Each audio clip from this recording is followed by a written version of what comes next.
আজি ভাবিছোঁ আলু চব্জি আৰু পুৰি বনাওঁ আৰু সেইটো বনাওঁ ভাবিছোঁ বোকাখাটৰ ষ্টাইলত। বোকাখাটৰ আলু চব্জি আৰু পুৰিটো ইমান ফেমাছ, ভাবিছোঁ যিহেতু মই বোকাখাটৰে হয় সেইকাৰণে ভাবিছোঁ আজি আলু চব্জি আৰু পুৰিটো ঠিক তেনেদৰে বনাওঁ।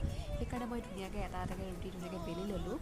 বেলাৰ পিছত যিহেতু পেনখন উলিয়ালোঁ, পেনখনত অকণমান তেল দি পেলাই ধুনীয়াকৈ বেলাৰ ৰুটি এটা এটাকৈ ধুনীয়াকৈ ভাজি গ'লোঁ আৰু ইফালে কুকাৰত মই আলু বইল হ'বলৈ দিছিলোঁ। বইল হোৱা আলুকেইটা ধুনীয়াকৈ এটা চৰিয়াত উলিয়াই লৈছোঁ। উলিয়াই পেলাই ইফালে মই আদা নহৰু আৰু পিঁয়াজ ধুনীয়াকৈ খুন্দি লৈছোঁ। খুন্দি থোৱা পিঁয়াজ আদা নহৰুকেইটা ধুনীয়াকৈ এখন প্লেটত উলিয়াই লৈছোঁ। সেইখন প্লেটতে অকণমান তেল দি পাঁচফোৰণ দি ধনিয়া দি পেলাই খুন্দা পিঁয়াজ নহৰুকেইটা দি অকণমান ৰেড চিলি আৰু জিৰা গুড়ি দি আলুকেইটা দি পেলাই সোৱাদমতে অকণমান নিমখ দিলোঁ। তাৰপিছত অকণমান পানী দি উতলাই আহিবলৈ দিলোঁ। উতল অহাৰ পিছতে পিছে খাবলৈ এয়া ৰেডি হৈয়ে গ'ল।